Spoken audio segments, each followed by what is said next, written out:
Bonjour à toutes et à tous, et tout d'abord, avant de commencer ce HISF 2.0, bonne année.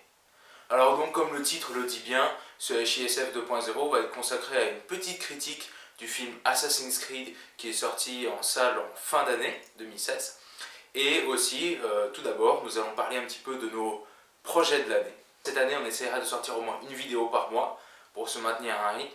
Alors, ça sera en priorité des HISF, donc des historiens sans frontières, et on sortira quelques vidéos de ce style, c'est-à-dire plus critiques, films ou bien découvertes d'un lieu historique, qui seront regroupées dans la rubrique HISF 2.0.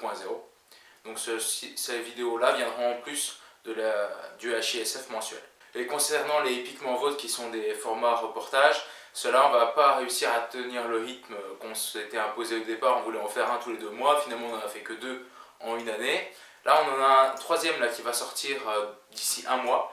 Celui-là on l'a déjà commencé, on a déjà tourné l'interview, on a déjà tourné une partie. Il y a une partie qui est encore en rédaction, donc ça c'est encore un gros projet qui doit sortir. Mais a priori on en sortira peut-être un par an.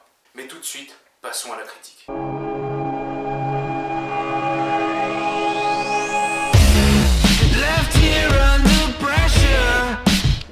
Pour cette critique, on va commencer par énumérer les points positifs. Alors donc d'abord, moi ce qui m'a beaucoup plu dans ce film, dont je retire une impression globale très bonne, ce qui m'a beaucoup plu c'est les scènes d'action. Franchement, j'ai trouvé qu'elles étaient tournées d'une façon très dynamique. Il y avait beaucoup de first person, des vues FPS, comment on dit ça là. Et c'était vraiment très bien tourné, les cascades étaient vraiment top. Ensuite, au niveau du respect de la liturgie Assassin's Creed, je pense que c'était vraiment cohérent ce qui était fait avec l'animus et le retour dans l'histoire, le héros qui sortait un peu de nulle part comme on a souvent dans Assassin's Creed, et qui se retrouve un peu embarqué par Abstergo dans une affaire qui ne concerne pas au début. Puis donc il y a toute l'histoire de la recherche génétique qui vient entrer en compte. Ensuite, ce qui m'a plu aussi, c'est Fassbender. Franchement, il est crédible dans son rôle de Callum Lynch. Callum Lynch, c'est le héros, hein, donc il va se faire transporter dans l'histoire. Et franchement, moi je l'ai trouvé très bon. Il est physiquement, voilà, il correspond vraiment au standard d'Assassin's Creed, et puis aussi il a un bon jeu d'acteur. Il en fait pas trop, et donc contrairement à Cotillard qu'on va pouvoir critiquer ensuite, parce que de toute façon c'est de bonne guerre, et lui je l'ai trouvé vraiment crédible. De même que l'acteur qui fait le responsable du centre Abstergo, lui on l'a déjà vu dans la série The Borgias, qui a été diffusée avant aux États-Unis, qui est pour moi un des classiques au niveau des séries historiques. Donc lui était vraiment crédible dans ce rôle-là aussi. Ce qui était vraiment bien fait aussi, c'est le travail sur l'image, vraiment la post-prod, notamment sur les scènes qui se passent en Andalousie au XVe siècle, donc en 1492, sont vraiment top. On est vraiment dans une ambiance un peu jaunâtre, comme ça, un peu sableuse. Et vraiment ça, j'ai trouvé ça vraiment très bien fait. De même que les scènes qui se passent dans l'Animus ou bien dans le complexe Abstergo reflètent bien la différence qui est faite dans le jeu entre l'ambiance un peu bleutée, un peu sombre, un peu hospitalière du milieu d'Abstergo, et le milieu qui est retranscrit dans l'histoire ancienne, qui est lui beaucoup plus lumineux, qui est vraiment très typé. Autre point positif, c'est les innovations réalisées par le réalisateur, donc par exemple dans la façon d'animer l'animus, donc voilà, il fallait le dire. Il y a vraiment une innovation qui est faite, alors qu'avant c'était un truc un peu comme un scanner hospitalier dans les jeux. Là on a vraiment un truc qui est... moi ça me fait un peu penser à du Iron Man, quoi. C'est-à-dire qu'on avait vraiment le corps qui était mis dans une machine qui le transportait dans la salle de la machine de l'animus. Et donc on avait vraiment un truc beaucoup plus dynamique que l'image qu'on avait d'avant, qui était beaucoup plus hospitalière. Donc là on sortait un peu de ça. Et aussi vraiment le scénario, franchement je l'ai trouvé bien. Il n'y a pas eu de jeu sur cette époque là encore, mais c'est vraiment des pistes à explorer, je pense, pour le jeu en lui-même. Donc ça sera pour les points positifs. Alors maintenant parlons des points plus négatifs.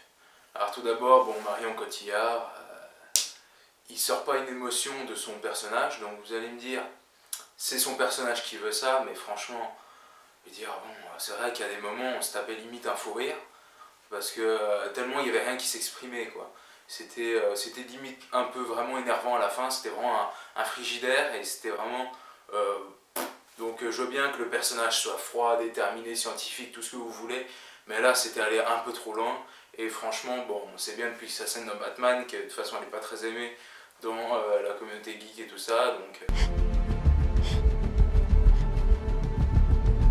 ça va pas vraiment améliorer sa réputation, en tout cas de mon point de vue et du point de vue des personnes qui m'ont accompagné. Ensuite, ce qui nous a un petit peu embêté, et particulièrement François, c'est la répartition des scènes au niveau des scènes dans l'animus et des scènes dans l'année 2016, quoi, dans Abstergo et tout ça. C'est-à-dire qu'il y a vraiment, c'est vrai qu'on peut se dire qu'il y a vraiment un peu trop de scènes en 2016 et peut-être pas assez de scènes à l'époque de 1492, donc à l'époque de la Reconquista. Et ça c'est peut-être un peu dommageable, donc j'ai envie de dire, est-ce que ça aurait pas été bien de rajouter 20 minutes au film?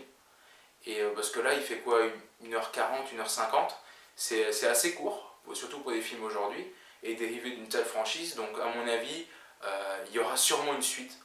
Mais pour moi, je dis, il faut qu'il y ait une suite, parce que là j'ai l'impression qu'on est un peu resté sur notre fin, et il faudrait rajouter vraiment des scènes dans les temps passés, parce que les scènes en 2016 étaient crédibles, mais il n'y avait peut-être pas besoin d'en foutre autant, ou en tout cas il fallait peut-être mettre un peu plus de scènes en 1492, ça aurait été vraiment un point en plus.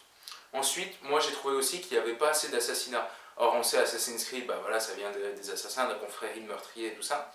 Et c'est vrai qu'il y a très peu d'assassinats aériens dans le film, pardon. Je crois qu'il y en a un ou deux. Et j'ai trouvé que ça manquait. Il y avait le côté confrérie et tout ça, mais le côté assassinat, et même quand il marche dans la foule et qu'il arrive près d'un personnage important qu'il doit tuer, j'ai trouvé que ça c'était pas assez mis en avant.